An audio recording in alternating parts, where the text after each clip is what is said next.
কাশ্মীর ইস্যুকে কেন্দ্র করে ফের উত্তেজনা ছড়িয়েছে দক্ষিণ এশিয়ার দুই চিরপ্রতিদ্বন্দ্বী দেশ ভারত এবং পাকিস্তানের মধ্যে। পরিস্থিতি এমন পর্যায়ে পৌঁছেছে যে অনেকেই আশঙ্কা করছেন, যদি সত্যি যুদ্ধ শুরু হয় তবে বিজয়ের সম্ভাবনা কার বেশি। একদিকে ৫১৩টি যুদ্ধবিমানের অধিকারী ভারত, অপরদিকে রয়েছে ৩২৮টি যুদ্ধবিমানের বহর নিয়ে পাকিস্তান।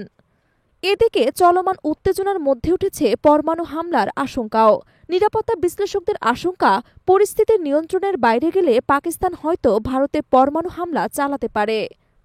সেক্ষেত্রে প্রশ্ন উঠেছে, কে কতটা প্রস্তুত এবং আসলে কার হাতে রয়েছে কতটি পরমাণু অস্ত্র। তথ্য অনুযায়ী বর্তমানে ভারতের কাছে আছে কমপক্ষে ১৮০টি পারমাণবিক অস্ত্র, অন্যদিকে পাকিস্তানের হাতে রয়েছে প্রায় ১৭০টি। উভয় দেশই এই সংখ্যা বাড়ানোর জন্য কাজ করে চলেছে।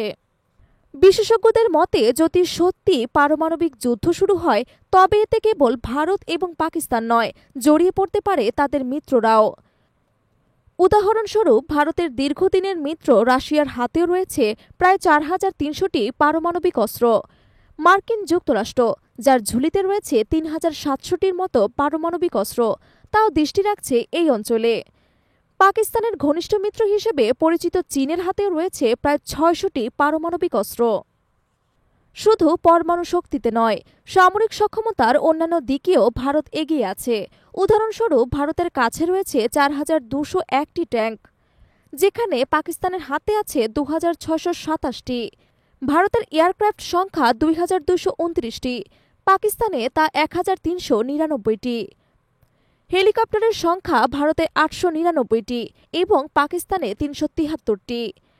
আক্রমণাত্মক হেলিকপ্টারের সংখ্যা ৮০টি, যেখানে পাকিস্তানে রয়েছে মাত্র ৫৭টি।